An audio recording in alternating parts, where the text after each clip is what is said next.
Hello everyone, this is Paweł Kozioł speaking for the fourth installment of our Go for Everyone series, and today I'm going to talk about the shoulder hit. What exactly is a shoulder hit? It is a diagonal move on the fourth line played against the enemy stone placed on the third line. That is, unless you are AlphaGo, then it is perfectly possible that you can find the situations where a shoulder hit on the fifth line is possible. But for us, normal players, fourth line is the standard move.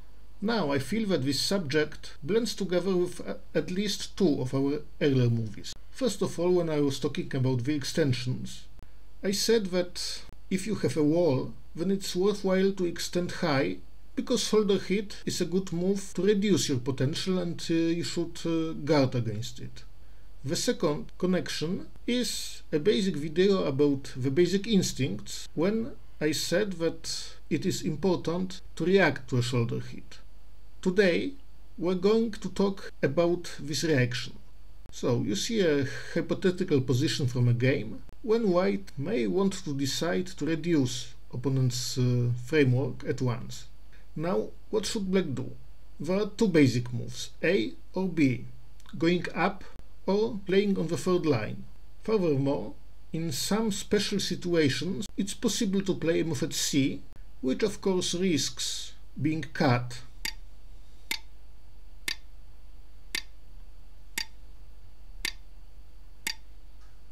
Like this. So obviously you have to calculate this cut and you have to calculate it happening on both sides, here or here. So it's rather a complex move and it's definitely not a basic play.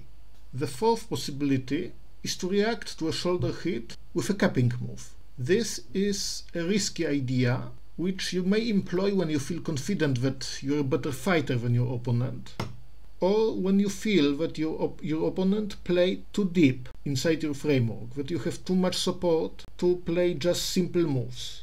But most of the time you're expected to play either A or B.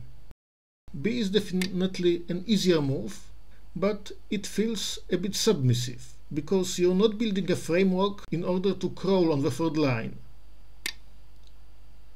This is definitely not how a good result looks like. So playing on the third line is reserved for the situations when you don't feel that your position is strong and safe, that you are not in a position to fight. Or perhaps when you already expect enemy stones to be weak after such sequence. For example here, having the support of this Shimari and having a strong position here, you may think that this move on the third line is perfectly good as long as you continue here, because this move does two things at once. First, it solidifies your territory, and the second, perhaps more important thing, is that it begins the encirclement of white stones. They're in danger, they probably need to jump, and because of this, white has no time for making your situation more difficult, of reducing your territory, because after something like this, white would face a difficult fight. Even if he survives, then see how much influence black managed to build, so this would not be a good idea for white.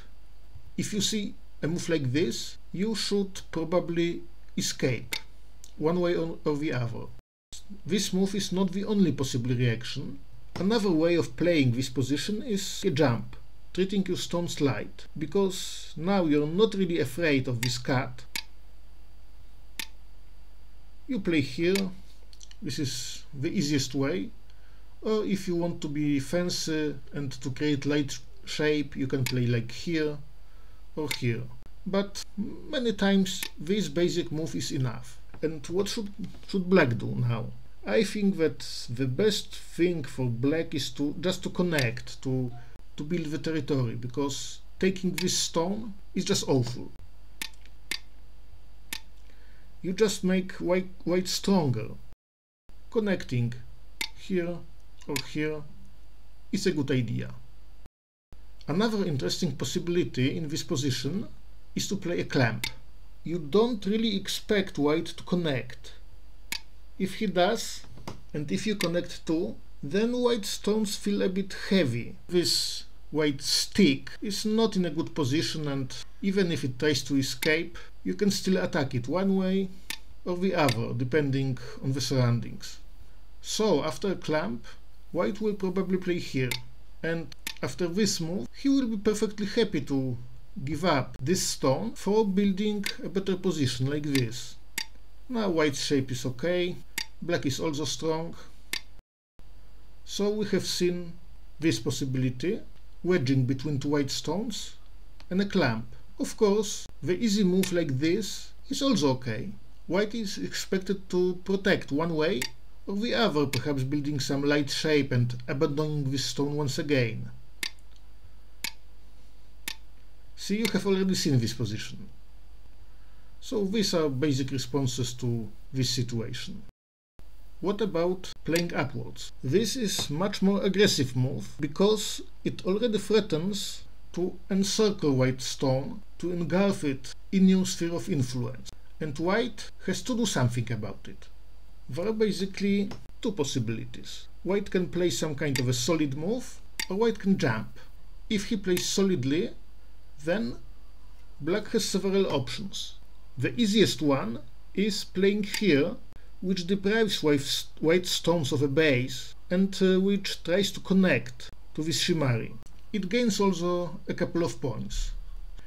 It's not necessarily the strongest attack on this group, but it safeguards your stones, it makes use of this iron pillar of two stones, and white still needs to escape.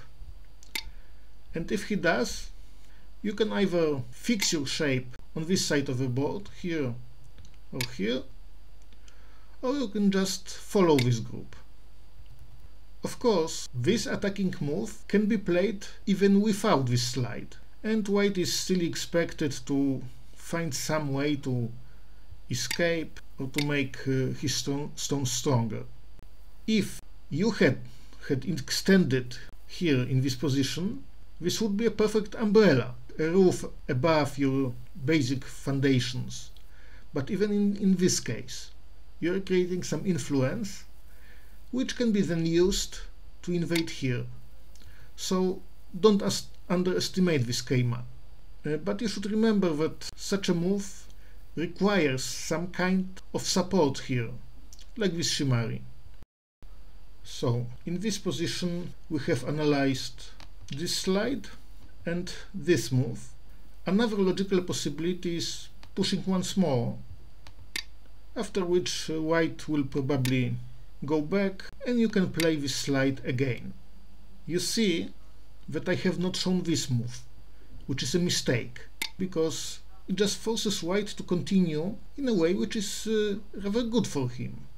Here, threatening to play here.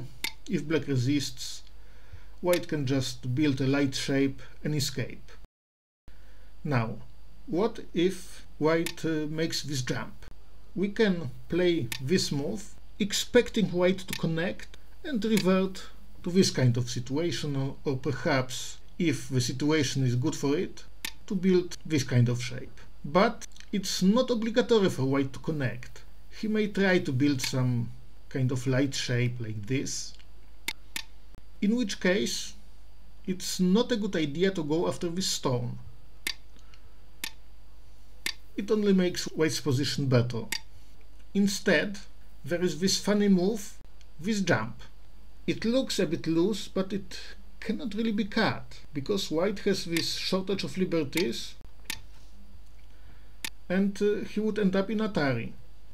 This also doesn't work. So remember these tactics. Another possibility is playing the wedge, just as I have shown in the examples concerning the moves on the third line. Then white plays here, black connects, and white can either connect or play some light shape, depending on the circumstances. This is better preparation for an upcoming fight.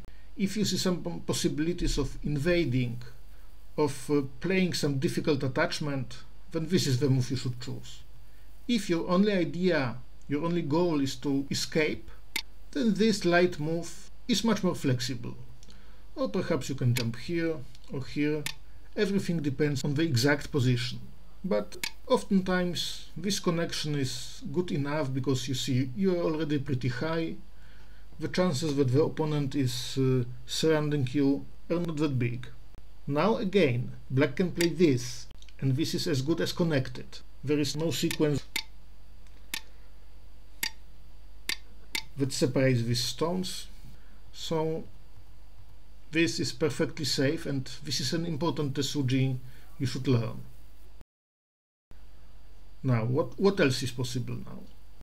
Sometimes you can play like this, but it feels even worse than crawling in the first place, because you have just built a good position for your opponent, who can play like this. Now, what about these strange ideas of C and D? To show you how C works, I will probably need to refer to this old joseki, when sometimes white decides, okay, I have placed this stone here, it just gives me some influence, it's enough for me, I play somewhere else. To which black can react like, oh well, there is a lonely stone against my two stones, I should attack. And one of the possibilities of building a good position for white is paradoxically this move. Of course, it looks like black can push through and cut. But now, white can either safeguard his group by playing here, or try to push here, knowing that black will need to back off somehow, because after simply blocking, there is no ladder anymore, because black is in Atari. So he will have to find some safe move, possibly here, possibly here. Now, coming to option D. This is a move for fighters, and many times it's not the best move, but it's difficult to meet, because it's not immediately obvious how to defend this white stone. Perhaps we should start with some attachment.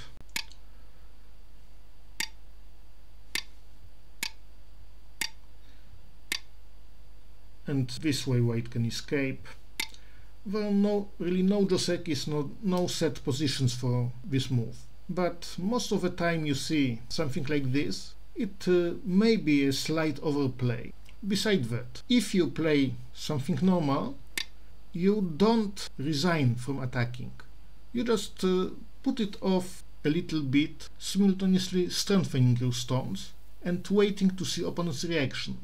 And sometimes it may be much easier to attack knowing whether your opponent wants to go into this shape or this one. So this is just about everything I would like to tell you about reaction to a shoulder hit, and let's look at the position from the game. So here is the beginning of the game between Fujisawa Rina and Ueno Asami, two Japanese female professionals.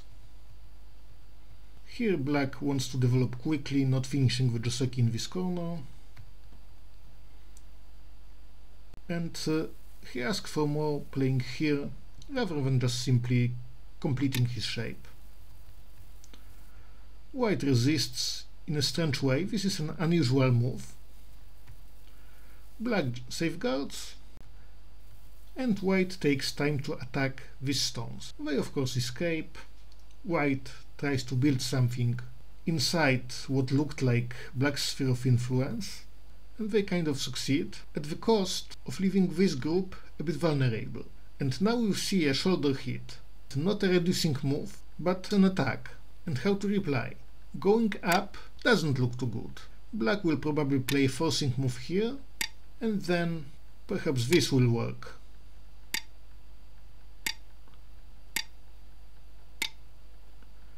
White will have to build a living shape one way or the other, perhaps like this. But white ends in gote, his stones are surrounded, and these two stones are still under attack. So going up doesn't look that great in this position. What about the special move I have shown you? It's not necessarily good because, remember, if you play this, then black chooses the direction of the cut. And he will probably cut from the inside in order to take the outside. The ladder works for him, and white group is encircled.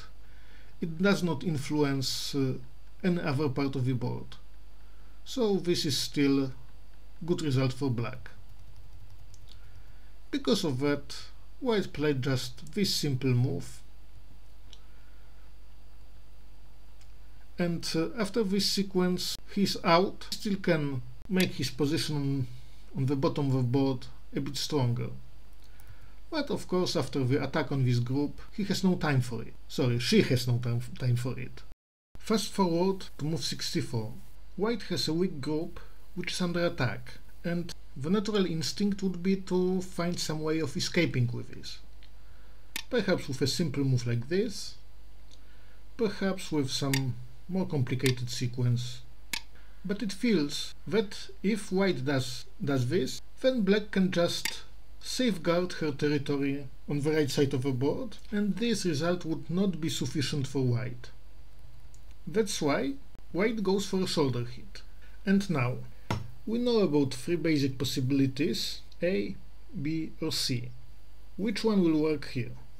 If black plays B, then her stones are still under attack, and after playing some moves, white stones have somewhere to escape. This group will help them. If black plays here, then white may think, okay, I played a shoulder hit, black replied on the third line, position is a bit flatter than it was, so I can jump again. Again, this is a little local gain which allows white to think about this group. So of course black chose this move. And now it's white's turn to decide. White jumps. It might have been good to play here as well, also with the idea of creating something, some target to escape towards. But this is good too. And now black is almost surrounded, so not in a position for fancy moves like this. His position would deteriorate even more. He would be forced to seek for some connection, and you see, again there is some help for these stones. So black played here. White of course needs to connect. Now black makes this move, creating some kind of a support for a future escape. White connects, and black has a privilege of attacking both this group and putting some pressure on this group from afar. Now we are starting the complicated fight which is beyond the scope of this short explanation of a shoulder hit, but you see that it can be used in a variety of ways, as an attacking move, as a reduction, as a way to create more complex position, or just as a way to control the growth of enemy territory. I hope that the knowledge of all these shoulder hit middle game josekis will help you in the game. And I must admit that I have learned a lot by just looking for the information about this interesting move. Thank you very much for listening.